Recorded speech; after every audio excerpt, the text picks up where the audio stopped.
Bismillahirrahmanirrahim. Assalamualaikum warahmatullahi wabarakatuh. Alhamdulillahirabbil alamin wa bihi nasta'in ala umuri dunya waddin. Wassalatu wassalamu ala asyrafil anbiya'i wal mursalin nabiyyina Muhammadin wa ala alihi wa sahbihi ajma'in. Allahumma 'allimna ma yanfa'una wa anfa'na bima 'allamtana wa zidna 'ilman wa aslih lana niyatina ajma'in ya rabbal alamin. Rabbi shrah li sadri wa yassir li amri wa hlul 'uqdatam min lisani yafqahu qawli. Allahumma faqihna fid din ajma'in wa 'allimna at-ta'wil. Alhamdulillah, segala puji hanya milik Allah Subhanahu wa taala. Salawat dan iring salam tidak lupa kita aturkan kepada Nabi Muhammad sallallahu alaihi wasallam. Kaifa halukum ikhwah semuanya? Alhamdulillah bikhair. Alhamdulillah di pagi hari ini kita bisa memulai dengan majelis ilmu. Semoga Allah Subhanahu wa taala jadikan dia sebagai penambah keimanan kita, menambah atas rasa takut kita kepada Allah Subhanahu wa taala, kejujuran dan keikhlasan kita, dan juga memberatkan amalan timbangan kita nanti di akhirat kelak. Allahumma amin. Melanjutkan pembahasan fiqih dalam kitab Al-Wajiz. Kita sudah membahas tentang muqaddimah, tentang siapa yang berhak menjadi seorang imam, man ahaqqu bil imamah, siapa yang berhak menjadi imam dalam salat berjamaah. Dan ini adalah tuntunan syariat, kendati pun banyak yang justru menyelisihinya. Sebagaimana Nabi sallallahu alaihi wasallam beliau sabdakan, yang ideal yang memimpin sebuah kaum dalam salat berjamaahnya adalah aqra'uhum li kitabillah, yang paling aqra' dalam membaca firman Allah Subhanahu wa taala. Yang dimaksud dari aqra' ini para ulama berselisih dengannya. Apakah yang paling bagus bacaannya, paling bagus makhrajnya, paling bagus tajwidnya, paling indah suaranya, atau yang lainnya, atau cukup sebagai yang paling banyak hafalan Qur'annya? Allahu a'lam. Yang paling benar memahami aqra'uhum li kitabillah adalah yang paling banyak hafalannya. Yang paling banyak hafalannya, bukan dia yang paling bagus makhrajnya, bukan dia yang paling bagus tajwidnya, bukan dia yang paling indah suaranya. Berdasarkan hadis dari Amr bin Salamah, dia saat itu masih kecil. Nanti kita juga akan sebutkan hadisnya. Intinya dari hadis tersebut, pesan Nabi sallallahu alaihi wasallam kepada sebuah kaum, wal ya'ummakum aktsarukum qur'ana, hendaknya mengimami salat kalian adalah orang yang paling banyak Al-Qur'annya, yakni paling banyak hafalan Qur'annya.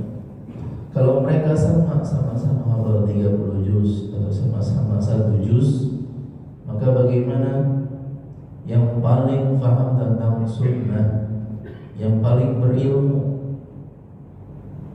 Kalau secara keilmuannya sama, yang paling dahulu hijrah ya. Kalau secara hijrahnya pun juga sama, maka yang paling dahulu masuk Islam. Wala ya'ummanna ar-rajula fi sultanih, tidak diperbolehkan seseorang memimpin dalam kekuasaan orang lain. Ya. boleh seseorang kendati pun dia punya kriteria di atas, kemudian dia memimpin sholat, padahal itu kawasan kekuasaan orang lain, ada imam rawatibnya di situ. Begitu pula dalam kasus sholat berjamaah di rumah, ya, tidak boleh seseorang maju kecuali dengan izin ahli baitnya. Atau kalau ada seorang presiden, ya, maka nggak boleh bahkan dia seorang imam rawatib untuk maju kecuali dengan izin pemimpin negara tersebut. Ya. Jadi idealnya pemimpin negara dia yang memimpin salat dimanapun dia singgah, dia yang memimpinnya. Kalau ada orang yang ingin maju maka harus dengan izinnya. Wala yaqul fi baitihi ala takrimatihi illa bi'idni. Dan janganlah seseorang di antara kalian duduk di bangku yang menjadi kekhususan pemilik orang rumah tersebut kecuali dengan izinnya. Dan ini sudah kita bahas di pertemuan yang lalu. Dan sekarang kita masuk kepada pembahasan tentang atas bagaimana kalau imam sholatnya adalah seorang anak kecil. Siapa yang di sini pernah diimami oleh anak kecil? Ada di antara antum yang pernah diimami oleh anak kecil di sini? Atau dulu waktu kecil mengimami, ya, orang-orang dewasa di belakang? Ada di sini yang pernah? Umur 6 tahun, umur 7 tahun, oh pernah, Masya Allah. Yang lain pernah atau tidak? Baik. Inilah pembahasan kita. Imamatus shabi. Boleh atau tidak seorang anak kecil menjadi imam sholat? Beliau langsung mengutarakan hadis tadi dari yang kita singgung, Amr bin Salamah. Ketika terjadi pembebasan kota Makkah, maka semua kaum berbondong-bondong masuk Islam. Begitu pula bapakku dan kaumku. Maka datang sebuah kaum ke kaum kami, jitukum wallahi min indi Rasulillah, min indi Nabi sallallahu alaihi wasallam haqqan. Kami benar-benar telah datang membawakan pesan langsung dari Nabi sallallahu alaihi wasallam. Mereka memberikan pesan, sallu salata kada fi hini kada, menjelaskan salat, misalnya salat zuhur di waktunya ini sampai ini. Wasallu salata kada fi hini kada, salat asar begini, salat maghrib begini, waktunya seperti ini. Fa idza hadaratis salat falyu'adzin ahadukum. Apabila datang waktu salat maka mulailah dengan adzan. Wal ya'ummakum aktsarukum Qur'ana. Ini yang tadi kita bahas. Dan yang memimpin salat di tengah-tengah kalian adalah aktsar. Diambil dari kata orangnya katsir, apa arti katsir? Banyak, yang paling banyak di antara kalian Qur'annya. Maksudnya apa? Paling banyak Al-Qur'an berjejer di rumahnya. Hah?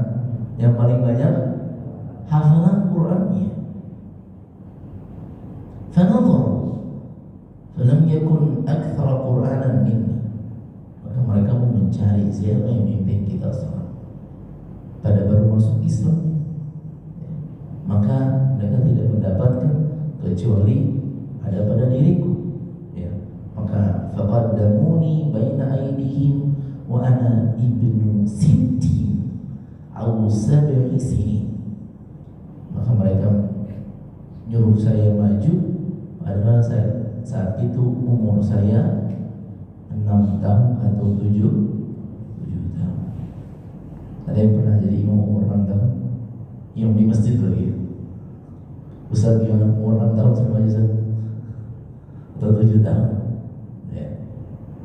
Dari sini para ulama mereka menyimpulkan sahnya dan diperbolehkannya keimaman seorang anak kecil dalam sholat. Kendati pun ada khilaf, ada sebagian mazhab yang mengatakan tidak sah.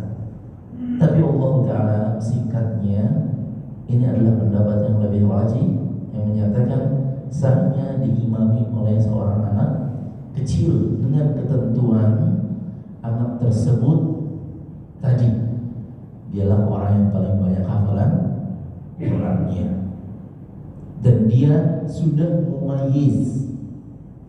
Apa itu mumayyiz? Bisa membedakan antara yang benar dan yang salah. 6 tahun, 7 tahun sudah mumayyiz belum? Sudah. Kalau umur 4 tahun sudah mumayyiz belum? Belum. 5 tahun baina. Ya, sebagian para ulama mengatakan mumayyiz itu diketahui dengan dia tahu mana kanan, mana kiri, mana sendal kanan, mana sendal kiri. Ya. Dan yang ketiga adalah mereka benar-benar salat, mereka wudu, mereka tahu gerakan salat dan benar-benar salat. Tidak seperti sebagian anak-anak yang mungkin datang ke masjid cuma nemenin bapaknya salat. Ya. Dengan dalih kan dia belum wajib salat. Iya, mereka belum wajib salat. Yang mumayyiz ini belum wajib salat, tetapi salatnya kalau dikerjakan dengan cara yang benar, sah atau tidak? Sah. Ya. Jadi perhatikan hal-hal ini. Ya. Dia adalah yang paling banyak hafal Qurannya dan dia sudah mumayyiz dan dia benar-benar dalam kondisi sholat. Dia terwudu terlebih dahulu, ya. Kemudian dia faham akan tata cara sholat. Ya. Ini pembahasan imamatus shabi. Lantas bagaimana kalau anak kecil tersebut belum mumayyiz? Apakah diperbolehkan dia memimpin sholat? Belum mumayyiz, boleh nggak memimpin sholat? Boleh atau tidak? Belum mumayyiz, tidak diperbolehkan. Ya. Ustaz kan supaya dia ngajarin kita, supaya kita koreksi, ngajarin dengan cara yang lain. Nah, kita mendiktenya, kita lihatin dan seterusnya. Ya. Makanya termasuk pembahasan adalah bolehkah seorang anak kecil yang sudah mumayyiz dengan kriteria di atas mengimami ibunya di rumahnya? Boleh atau tidak? Boleh. Kalau sebaliknya, boleh atau tidak? Seorang wanita, seorang ibu mengimami anaknya yang sudah mumayyiz untuk sholat berjamaah, boleh atau tidak? Boleh atau tidak? Kalau dia sudah punya kriteria tadi mumayyiz, yang mana kalau dia sholatnya itu sah, kita harus bedakan ya antara tentang keabsahan sholat dengan kewajiban sholat. Ya. Ini mumayyiz ini sholatnya sah, ya wudu, ya. Lalu tadi tahu tata cara sholat, maka dia tidak boleh dipimpin oleh seorang wanita. Terutama saya laki-laki. Ya. Para ulama sepakat tidak boleh seorang wanita mengimami laki-laki untuk sholat. Banyak sekali alasannya. Ya, karena dalam menjaharkan sholat itu dia ada suara yang diperindah. Bukankah kita diperintahkan untuk memperindah bacaan salat? Iya. Jadi nggak boleh seorang wanita memimpin laki-laki dalam sholatnya. Begitu pula laki-laki di belakang begitu, kemudian wanita di depan, tidak diperbolehkan. Ya, ini secara umum dan juga diterapkan kepada seorang anak kecil laki-laki yang mumayyiz. Bisa dipahami bahasa ini imamatus shabi. Ya. Jadi kalau sekiranya antum lagi berpergian kemudian mendatangi sebuah masjid, Imam rawatibnya anak kecil, ya, antum tetap di situ atau pulang? Hah? Tetap di situ. Selama diketahui, tanya dulu nih anak beneran layak apa enggak? Jangan-jangan cuma disuruh sama bapaknya aja, kebetulan bapaknya ketua DKM. Enggak, benar-benar layak. Bacaan pasti dengar, benar bacanya bagus. Ketahuan nih anaknya hafalannya bagus. Sekarang banyak yang anak-anak yang hafalannya luar biasa, yang lebih banyak daripada yang dewasa, gitu ya. Yang hafalannya sudah 8 juz, hafalannya udah 15 juz, kita baru-baru 1 juz ya. Surat At-Takwir, surat Al-Fitur aja masih bolak-balik ya. Surat Al-Kafirun aja masih bolak-balik ya. Tapi ini anak subhanallah ya. Semoga Allah perbanyak anak-anak semisal itu ya. Jadi ini adalah keuntungan yang luar biasa. Baik, berikutnya bahasa iqtida' al-muftarid bil mutanaffil wa aksihi. Boleh enggak seorang yang dia berniat untuk sholat wajib bermakmum atau sebaliknya, bermakmum kepada orang yang berniat sholat sunnah, atau sebaliknya imamnya sholat wajib, dia sholat sunnah. Paham atau tidak di sini? Makmumnya berbeda niat dengan imamnya. Apakah hal ini diperbolehkan? Syekh Habibullah mengutarakan sebuah hadis ya, atau sebuah kisah di zaman Nabi SAW. An Jabir anna Mu'adz bin Jabal kana yusalli ma'an Nabi SAW. Mu'adz itu memiliki kebiasaan, beliau itu salat bersama Nabi SAW. Dalam sebuah riwayat disebutkan salat Isya. Thumma yarji' fa ya'umma qaumahu. Kemudian dia pulang, kemudian dia lanjut mengimami kaumnya. Jadi di sini Mu'adz bin Jabal telah melaksanakan salat Isya secara berjamaah bersama Nabi SAW. Kemudian dia balik ke kaumnya, karena dia adalah imam di tengah kaumnya, yakni di Bani Salamah. Kemudian beliau memimpin sholat bersama kaumnya. Dan kita tahu tadi dia telah menuntaskan sholat Isya-nya. Lantas setelahnya sholat apa beliau? Sholat sunnah, sholat malam. Dan itu diperbolehkan ya. Begitu pula Yazid bin Aswad, kondisi sebaliknya, bahwasanya dia sholat bersama Rasulullah SAW. Waktu itu dia masih kecil, masih muda. Falamma shalla idza rajulani lam yusalli fi nahiyatil masjid. Setelah selesai sholat, kelihatan ada 2 pemuda, dia enggak ikut sholat berjamaah bersama Nabi. Fada'a bihima, Nabi SAW memanggil kedua orang tersebut. Faji'a bihima tar'adu fara'isuhuma. Faqala ma mana'akuma an tusalliya ma'ana. Kenapa tadi saya lihat kamu kok enggak sholat sama kami? Qala qad sallayna fi rihalina. Ya Rasulullah, saya sudah sholat di rumah atau di perjalanan ya. Faqala la taf'alu, jangan lakukan demikian. Idza shalla ahadukum fi rahlihi thumma adraka al-imam wa lam yusalli falyusalli ma'ahu. Kalau seseorang sudah sholat di rumahnya atau dia sudah sholat di perjalanannya, kemudian dia ke masjid masih mendapati jamaah, maka sholatlah bersamanya. Fa innahuma lahu nafilah, karena itu terhitung sholat nafilah, sholat sunnah.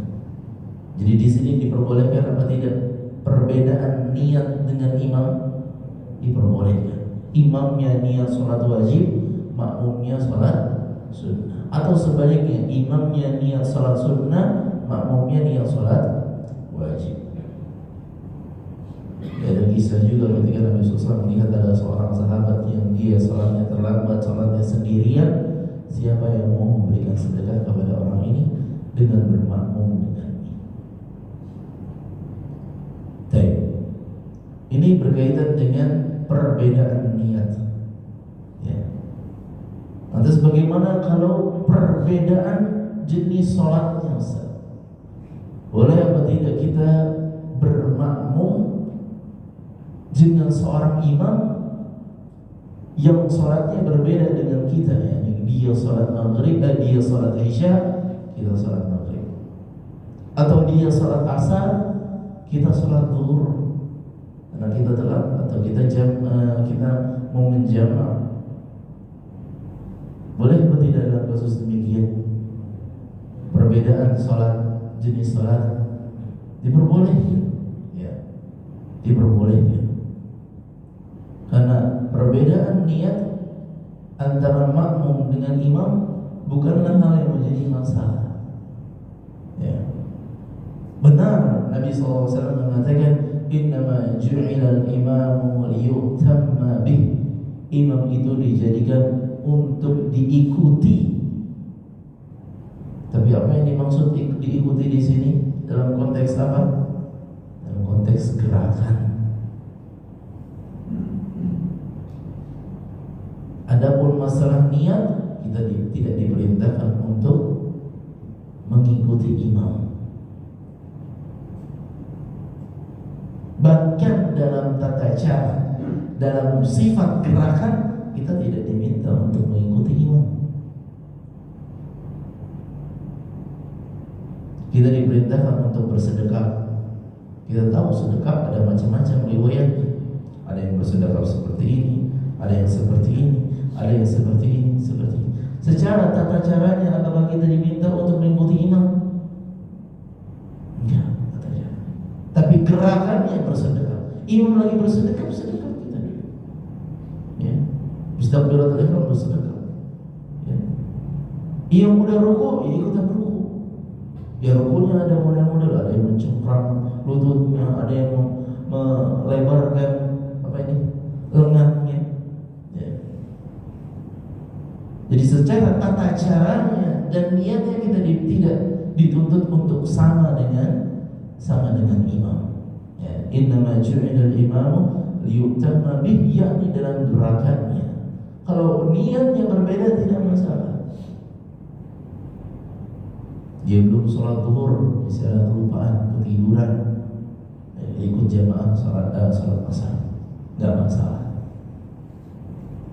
Atau pada bilangan yang berbeda pun juga tidak masalah tadi. Seperti dia ketinggalan sholat maghrib, maka dia berjamaah dalam sholat isya.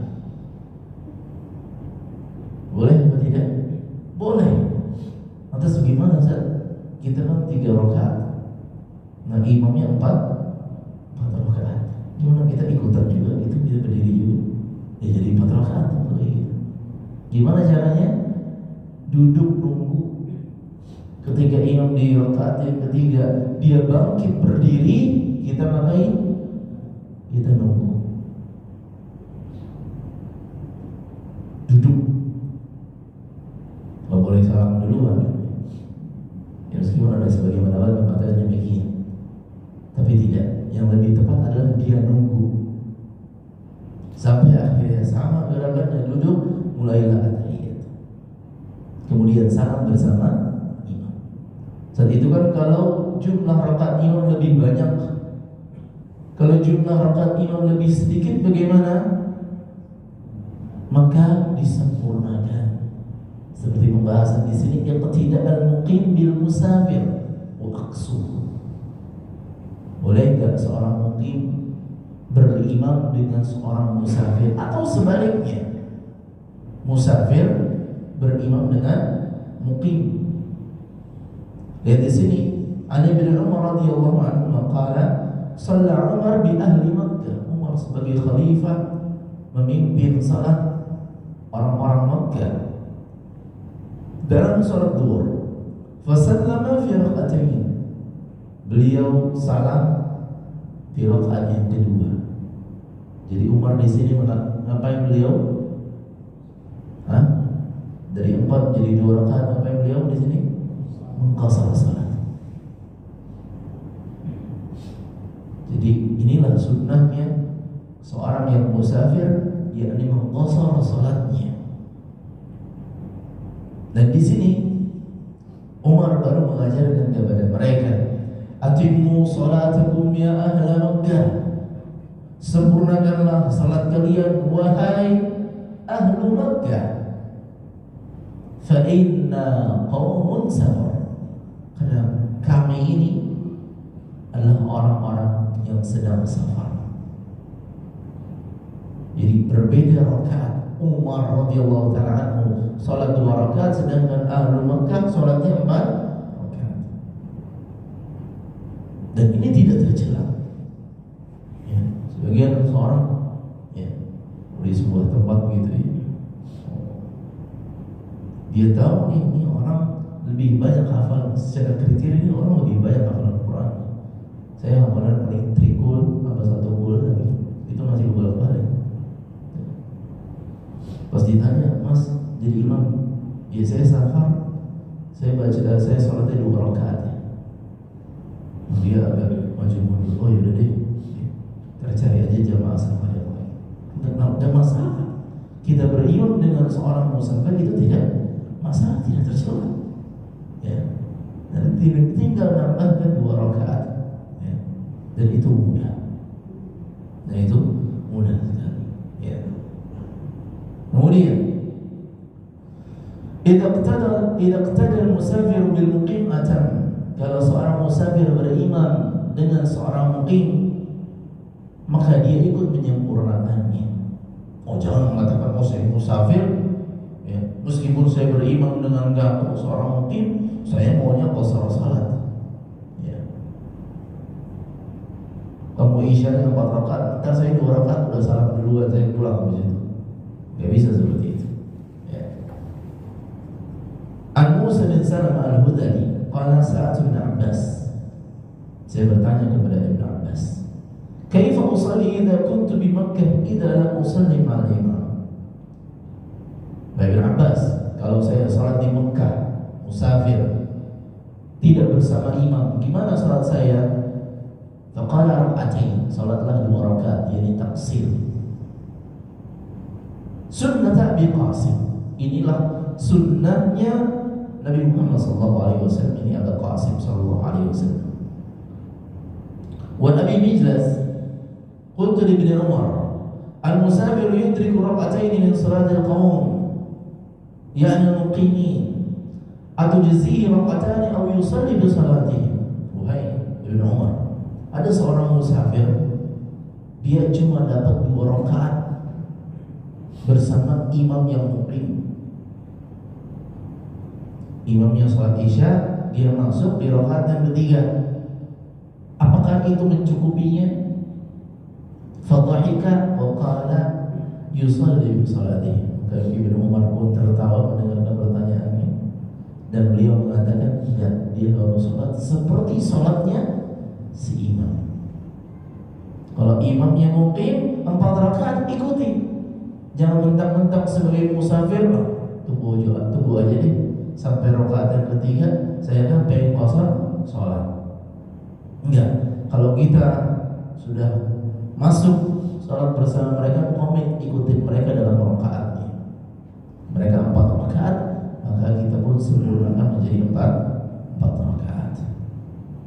Kemudian, iqtida'ul qadir al-qiyam bil jalisi wa annahu yajlisu ma'ahu.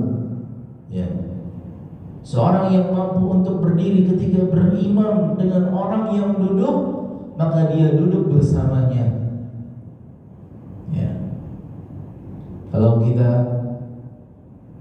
salat dan imam kita itu duduk, maka kita diperintahkan untuk duduk bersamanya, dengan catatan imam tersebut adalah tadi imam yang layak dan tidak ada yang menggantikannya, atau dia adalah imam rawatib. Dia adalah imam rawatib dan tidak ada badalnya.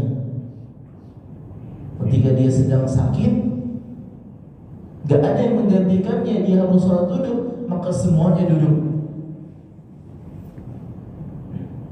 Bisa dipahami di sini? Beda ceritanya dalam sholat yang dia di perjalanan, dapati ini siapa yang jadi imamnya? Gak ada imam rawatib. Di masjid-masjid perjalanan gak ada imam rawatib. Ya. Maka lihat kanan, lihat kiri, lihat kanan, lihat kiri, siapa nih yang jadi imamnya? Nyata ada orang yang, maaf, dia tidak bisa berdiri sholatnya, dia duduk dengan kursi roda. Boleh apa tidak menunjuk dia untuk sholat? Tidak diperbolehkan. Ya. Kenapa? Ya, ini bukan imam rawatib. Maka tidak boleh seorang memimpin sholat orang yang tidak mampu berdiri. Kapan dia berhak untuk menjadi imam? Ketika mengimami orang yang semisalnya. Ya.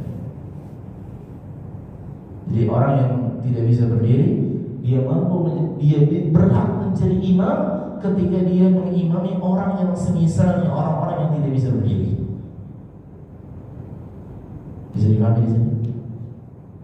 Tapi kalau sebagai imam rawatib dan tidak ada penggantinya dan dia cuma bisa sholatnya dulu, Pak, saya lagi sakit kaki saya, ada nggak badal saya? Nggak ada. Nggak ada Ustaz. Atau ada yang hafalan lebih banyak? Nggak ada Ustaz. Ya. Maka dia sholatnya duduk dan makmum yang lainnya pun sholatnya duduk. Kenapa? Dia yang rawatib dan tidak ada penggantinya. Kalau kita berbicara bukan yang rawatib tadi di masjid perjalanan, ya kita nggak boleh menunjuk orang yang duduk jadi sholat, yang jadi imam sholatnya supaya kita ikutan sholatnya duduk. Ya, nggak boleh. Ya. Berarti juga dalam kasus ketika sholat di rumah berjamaah bersama istrinya, bersama pasangannya, ya, betul dia lagi sakit, maka dia suruh istrinya maju atau ibunya maju untuk menjadi imam sholat. Dia sholat duduk, maka istrinya atau ibunya pun juga ikutan sholat duduk. Dalilnya apa? Ibnu Abbas radhiyallahu ta'ala anhu, Aisyah radhiyallahu ta'ala anha, ia mengatakan salat Rasulullah SAW di baitihi wa huwa syaq. Ya, beliau sedang sakit. Fasalla jalisan, maka beliau pun salatnya duduk. Wasalla wara'ahu qaumun qiyaman. Tapi orang-orang di sana belum memahami, mereka pun salatnya berdiri. Fa asyara ilaihim an ijlisu, maka Nabi SAW memerintahkan kepada mereka untuk duduk, mengisyaratkan. Di sini kita pula memahami bolehnya memberikan isyarat kepada makmum dengan isyarat yang difahami. Jangan ngomong ijlisu, jangan.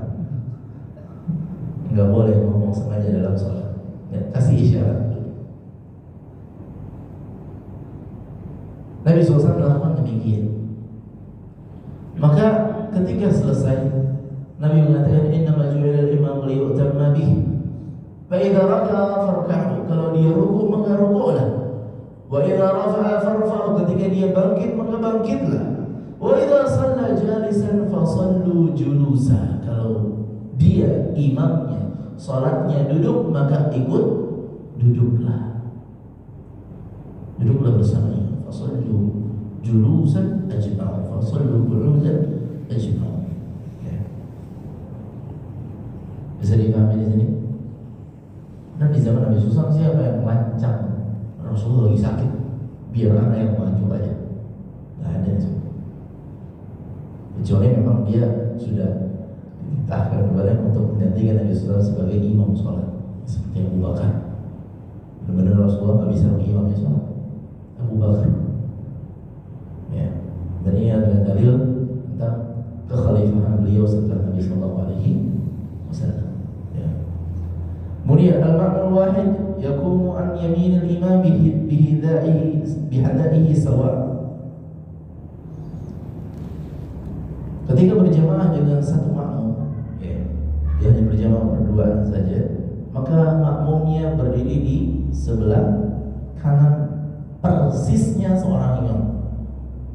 Tidak boleh maju dan tidak pula mundur sedikit. Sebagian masyarakat masih memahami nggak boleh bersanding bersamaan sama si imam. Bersamaan kalau berdua. Rapatkan saf, sejajarkan saf. Kalau berdua. Dalilnya adalah Ibnu Abbas radhiyallahu ta'ala, beliau sedang nginap di rumah tantenya, yakni Maimunah. Ya, Maimunah. Dan tante itu adalah seorang mahram. Fasalah Rasulullah SAW Isya. Nabi SAW ya sholat Isya di situ. Nah, Maimunah adalah tadi tantenya Ibnu Abbas, dan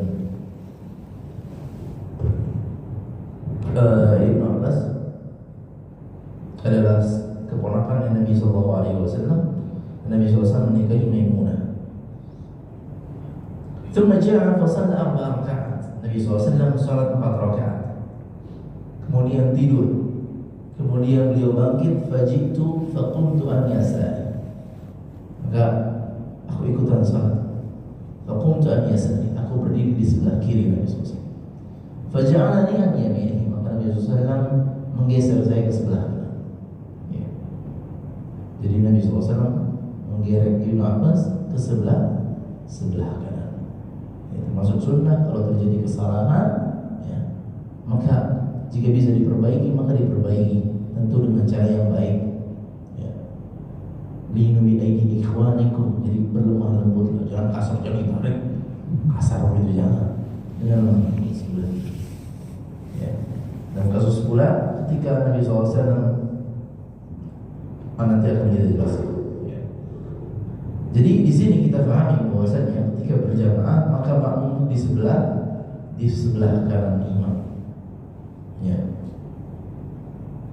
Kalau banyak, ya, kalau 2 orang, 3 orang dan seterusnya, maka makmum berada di belakang imam. Kalau full gimana sih? Udah nggak ada tempat lagi, maka tidak masalah dia sholat di sebelah kanan si imam. Tapi jangan di sebelah kirinya. Ya. Salat di sebelah kanan. Dalil al-ithnan fasa'ilin yaqumani saffan khalfal imam. Ya. Kalau jamaahnya lebih dari 1, maka dia berada di belakang imam membuat shaf. Dari Jabir, Rasulullah SAW berdiri salat, faji'tu faqumtu an yasarihi fa akhadha bi yadi fa aradani hatta aqamani an yamini. Nabi SAW sedang sholat, Jabir ikutan masuk di sebelah kiri, sama Nabi SAW melakukan yang sama di sebelah kanan. Ya. Hatta aqamani an yamin. Tsumma ja'a Jabbar bin Sakhar. Datanglah Jabbar bin Sakhar faqama an yasar. Jabbar bin Sakhar datang ke sebelah kiri lagi. Ya. Jadi jamaahnya udah 2 nih. Ada di kanan dan ada di kiri. فأخذ بأيدينا جميعا فدفع حتى أقامنا خلفه. Maka Nabi SAW memegang tangan kami, memegang tangan Jabir dan Jabbar bin Sakhar, kemudian nyuruh kami ke belakang. Jadi demikianlah imam harus paham. Ya. Jangan diemin aja, cuma menggerutu aja nih orang, kok udah dikasih tahu kok datang lagi. Enggak lihat apa sebelumnya. Mundurin. Dan itu tidak masalah. Gerakan-gerakan seperti ini tidak mengurangi nilai sholatnya. Ya. Ini bentuk pengajaran beliau kepada para sahabatnya. Anas bin Malik anna Rasulullah SAW shalla bihi wa bi ummi aw khalatihi. Qala fa aqamani an yaminihi wa aqama marra khalfana. Anas bin Malik mengatakan kami pernah salat bersama Rasulullah SAW bersama ibuku. Maka Nabi SAW menjadikan Anas bin Malik di sebelah kanannya dan ibunya berada di belakangnya. Ya. Jadi demikian kalau sholat bersama wanita, itu wanita berada di belakang, berada di belakang. Tapi dari sini juga ikhwah menunjukkan bahwasanya para ulama menjelaskan untuk menjadi imam tidak diharuskan memiliki niat khusus menjadi imam. Ya. sebagian tadi kita sudah pernah jelaskan juga. Biar orang nggak mau jadi imam, kenapa? Dari awal saya nggak niat untuk menjadi imam, ya. Dari awal saya tidak berniat menjadi imam. Ada orang sholat sunnah, tiba-tiba ditepok sama orang yang masbuk, yang datangnya telat. Mas pengen barengan dong. Ya. Sebenarnya nggak perlu ditepok juga, dia berdiri sampingnya saja sudah menjelaskan. Tapi kan kita kebiasaan nepok ya, tepok, yang ditepok aja. Maka biasanya orang menolak, ada yang menolak. Dengan dalih mereka, di awal saya tidak berniat untuk menjadi imam. Kata para ulama, tidak harus berniat menjadi imam untuk menjadi imam. Dalilnya apa? Rasulullah SAW. Rasulullah SAW sholat malam, Rasulullah SAW sholat, beliau sendirian. Dan banyak sekali kasus para sahabat akhirnya nimbrung. Ya. Dan Rasulullah nggak nolak tuh, nggak nolak. Saya tadi niatnya sholat sendirian. Ya. Jadi ketika ada yang masuk ke perkenan. Jadi ini sebagian salah. Ya. Orang membuat saya harus niat jadi imam dulu. Maka kalau niat jadi imam kan panjang dan beda. Ya. Bagian disebutinnya beda. Nawaitu. Enggak harus pakai nawaitu gitu. Baik. Jadi kalau imamnya bersama wanita, ya maka wanita berada di belakang, sebagaimana hadis Anas. Kemudian kita ambil lebih cepat sedikit.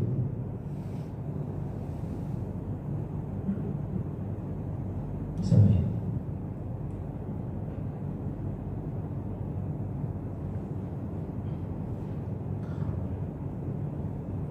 Ada pertanyaan apa tidak? Ada yang mau bertanya? Satu saja, dua, ada lagi, mau tiga? Baik, kita akhiri saja berarti. Kita lanjutkan di pertemuan mendatang. Dan ini sudah membahas tentang berdirinya shaf wanita. Kita di pertemuan mendatang kita akan jelaskan tentang kewajiban meratakan shaf. Ya, ini sudah membahas yang berbeda. Tadi Anda pengen selesai, ya, supaya masuk kepada udur-udur dalam sholat berjamaah. Allah Ta'ala alam, ya tidak masalah. Silakan kalau ada yang mau bertanya tadi, silakan. Baik.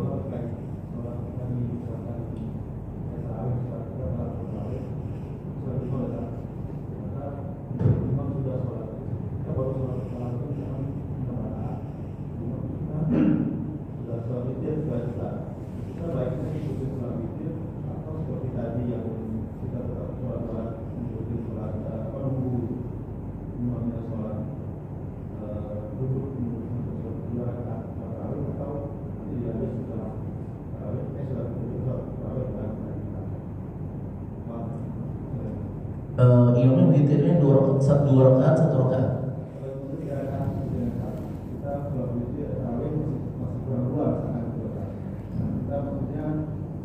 Duanya ini ikutin kayak tadi sebelumnya, misalkan duduk tadi nunggu gitu. Sampai ini bicara sholat mungkin atau kita ikutin sholat witir dulu baru nanti setelah itu ditambah beberapa sholat tarawih dari Baik. Terus yang kedua, kalau terkait sholat jamaah takdir untuk takdir di kasar-kasar. Kita kan di perjalanan itu orang di masjid orang yang sholat tingkat. Sebenarnya kan kalau misalnya kita kan akan di kasar. Nah setelah itu imam 6 rakaat, berarti kasar itu tetap 4 rakaat atau 2. Terus yang ketiga tadi terkait imamnya, kalau sahabat tadi yang imami sholat kaum tadi kan afdolnya itu kalau sholat berjamaah itu kan dia mengikuti Rasulullah itu sholat apa memang harus bisa diterapkan nanti ya ini kan terkait imam dulu kan diterapkan nanti sholatnya sholat berjamaah dengan Rasul apa jadi utama sholat berjamaah dengan kaumnya. Pernah juga saya kemudian sengaja itu menjelaskan sholatnya karena kan udah setengah lama udah menanggung sholat sekarang jam apa sama yang ada. Terus mau kita agak banyak. Nah, terus kalau standar imam yang posisinya semuanya yang tidak sesuai kriteria, misalkan pokoknya kita satu lagi di mall atau di mana kita sholat jamaah kan kita nggak kriteria sholat kita. Yang paling utama itu apa? Kadang-kadang Sorry, ulangi apa? kita lagi sholat berjamaah posisinya tidak semua orang tidak mengetahui standar kriteria kita kayak di mall atau di mana sholat jamaah kan kita tidak tahu orang ini benar apa melakukan saat maju jadi imam karena misalkan ada imam maktab penampilan kejadian terus imam bacanya kurang atau mungkin udah aja kurang itu ternyata tersuruh ternyata kurangnya kita kalau kita ada semacam kayak penyesalan sendiri itu ternyata imamnya kalau yang terus kan udah tahu tadi ya kalau yang terbinas apa memang harus apa itu dia baru atau gimana ada yang paling dua lagi bos kan baik. terus Alhamdulillah kita tadi potong tadi. Gak masalah. terus yang paling kejadian kan karena semua orang kan kalau diajak jamaah kan tidak semua paham ya artinya kita tahu standarnya semua gimana. Karena kejadian sholat terus mau ada ternyata sebelah kanannya itu posisinya diangkat. Nah baiknya kita di belakang atau sebelah kiri sesuai. Nah peristiwa yang kedua pernah kalau udah saya tepok dia nggak tahu kita ikut dia apa kita nggak jadi imam tidak berdiri dia kata kaget takut mungkin tidak aja gitu akhirnya membuat kita jadi kurang konsentrasi itu kan kasih. Baik, baik. Berkaitan dengan pertanyaan pertama, perlu diyakini bahwa saya sholat tarawih itu tidak ada ketentuan rakaatnya, layaknya sholat malam. Ya, layaknya sholat malam seorang tarawih dia boleh 2 rakaat tambah witir, boleh 4 rakaat tambah witir, boleh 6 rakaat tambah witir. Ya, memang kebiasaan Nabi SAW adalah sholatnya 11 rakaat dan beliau 21 rakaat. Ya, itu adalah kebiasaan beliau. Tapi para ulama sepakat sholat malam tidak terbatas dengan rakaat tertentu. Ya, jadi kalau saya katakan kalau dalam kasus tadi maka silakan ikuti imam sebagaimana adanya. Dia meskipun baru mendapatkan 6 rakaat lalu dalam witir 3 rakaat maka ikuti saja. Ya, ikuti saja. Kenapa? Karena sholat malam tidak ada sholat malam atau sholat witir secara khusus tidak ada ketentuan rakaat tertentu gitu ya. Tidak harus mesti 11, tidak harus mesti 21. Ini pendapat yang lebih kuat ya. Allah taala a'lam. Kemudian yang kedua, tadi yang kedua yang mana ya? Saya lupa.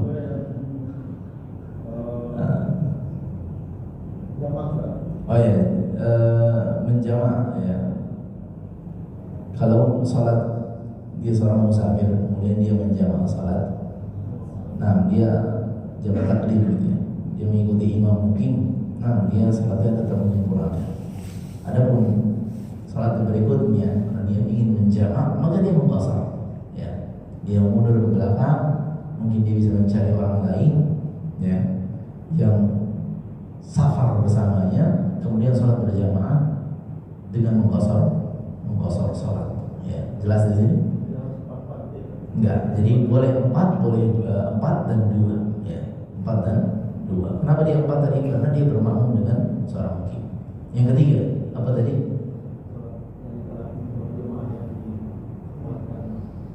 Salat berjamaah yang ditelatkan tadi seorang sahabat. Nah, tadi sudah kita sebutkan riwayatnya itu adalah salat Isya.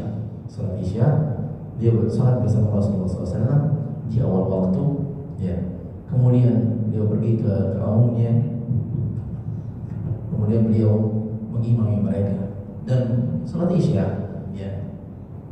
Para menjelaskan di antara sunnah salat Isya adalah mengakhirkannya. Nabi sallallahu alaihi wasallam bersabda, "Laula an asyqa ala ummati la akhartu al-Isya." Kalau bukan karena memberatkan umatku, saya akan mengakhirkan salat Isya. Tapi mengakhirkan salat Isya adalah suatu hal yang cukup memberatkan. Orang itu bawaannya pengen lepas segera ya, dan dia pengen istirahat setelah hari yang panjang, setelah latihan yang dia jalani. dia pengen bersegera istirahat. Ya. Maka dalam suatu momen Nabi SAW pernah sengaja untuk keluar lebih telat. Kemudian menjelaskan inna ala waktuha.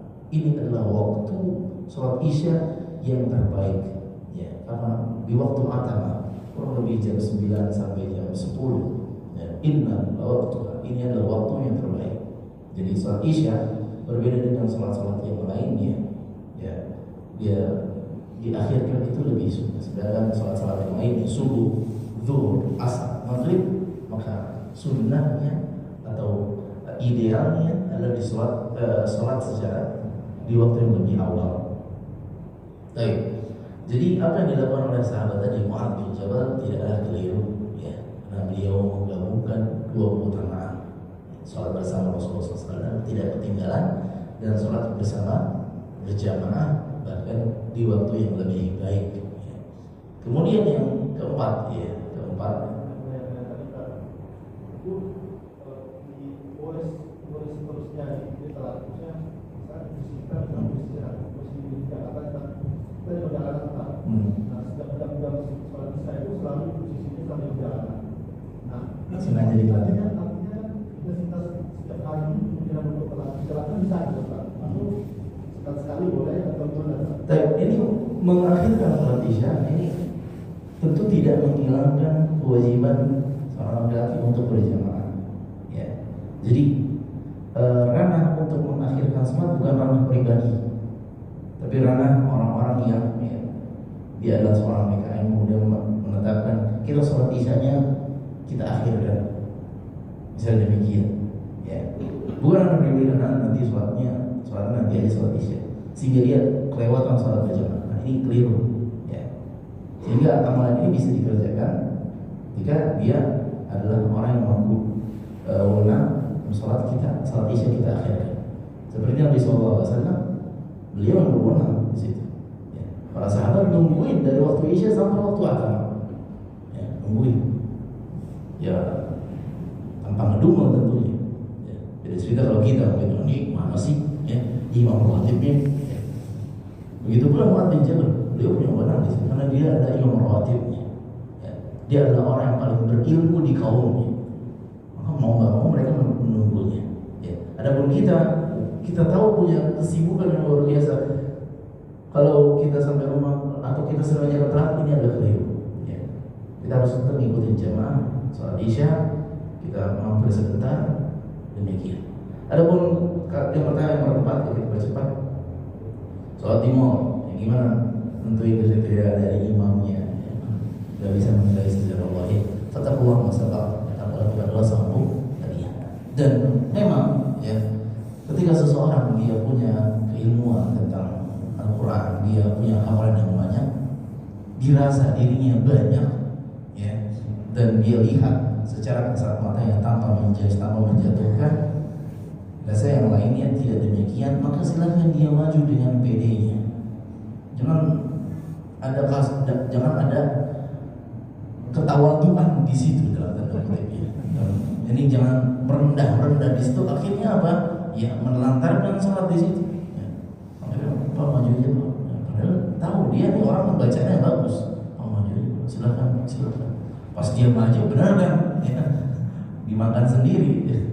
Bacaannya berantakan. Ya. Jadi bahasanya ya, kalau boleh diluruskan, jangan ada ya sisi merendah diri di situ. Ya. Silakan maju tanpa maksud untuk menjatuhkan pihak yang lainnya. Sudah terjawab semua. Yang terakhir apa tadi? Posisi imam. Kalau di sampingnya tiang, mungkin itu adalah salah satu tanda ya dia nggak mau menjadi imam sholat. Ya. Tapi kalau kita tetap pengen berusaha, ya coba tadi kasih tahu atau ditepuk gitu ya. Dia mau geser, kalau nggak mau geser juga berarti emang nggak mau jadi imam. Jangan dipaksakan apa yang mereka tidak mau. Baik, silakan.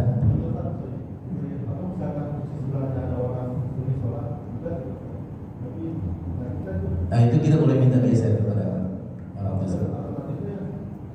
Nggak boleh di belakang. Tetap harus di samping imam. Harus tetap di samping. Baik. Mantap. Ya, ada dua pertanyaan Ustaz. Mantap. Pertama, biasanya kalau kita mau sholat di rest area, ada beberapa grup ada dua grup. Ya. Yang satu grup mukim, yang satunya grup musafir gitu ya Ustaz ya. Nah, itu gimana hukumnya Ustaz? Karena begitu mereka baca Al-Fatihah itu kadang ada dua gitu ya, yang satu. Nah, kadang kita juga bingung nih, ini Al-Fatihah yang mana nih gitu.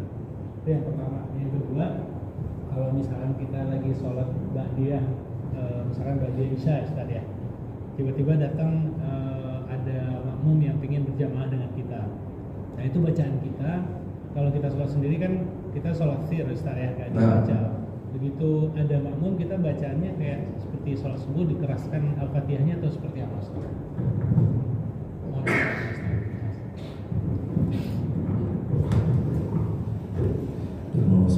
Nah, berkaitan dengan pertanyaan pertama, bahwasanya tidak bolehnya ada dua jamaah dalam satu masjid. Ini pun insya Allah Anda mengetahuinya. Tapi kalau memang ada kasus demikian, ya, kemudian kita datang ada dua jamaah, maka ikutilah yang secara awam kita, firasat kita yang lebih dahulu, gitu ya. Kalau dilihat ini yang satu sudah sir, yang satu masih menjaharkan. Berarti ini rakaat ketiga atau rakaat keempat, ini masih rakaat satu atau rakaat dua, maka ikuti yang lebih dahulu, gitu ya. Dan ini juga peringatan atau maklumat bagi kita semuanya, kalau sudah ada jamaah maka jangan bikin jamaah baru, ya. Jangan bikin jamaah baru dimanapun, ya, dimanapun. Kecuali memang masjid itu terlalu besar, seperti Masjid Nabawi, gitu ya. Masjidil Haram, ya, yang antara pelatarannya atau dalamnya ini kan tidak kelihatan, ya. Tapi kalau yang terlihat ada jamaah di sini, ada jamaah di sana, maka orang menimbang di mana yang secara awamnya firasatnya salatnya lebih dahulu. Bisa difahami? Baik. Adapun yang kedua tadi, ya, kalau apa tadi tadi? Salat ba'diyah Isya tiba-tiba ada makmum ingin salat berjamaah dengan kita. Nah, apakah dia menjaharkannya? Maka dia ikut menjaharkannya, ya. Karena di antara sunnah dalam salat adalah dia menjaharkannya, apalagi dia sebagai imam, ya, sebagai imam. Tapi kalau dalam kasus tadi dia tidak menjaharkannya, maka tidak mempengaruhi kesahan dia dalam sholatnya, ya. Allah Ta'ala a'lam bishawab. Baik, Anda rasa cukup. Kalau ada yang mau bertanya nanti di luar sana, barakallahu fikum, semoga menjadi ilmu yang bermanfaat bagi kita semuanya. Wassalamualaikum warahmatullahi wabarakatuh. Subhanallah wa bihamdihi, asyhadu an la ilaha illa anta, astaghfiruka wa atubu ilaik. Wassalamualaikum warahmatullahi wabarakatuh.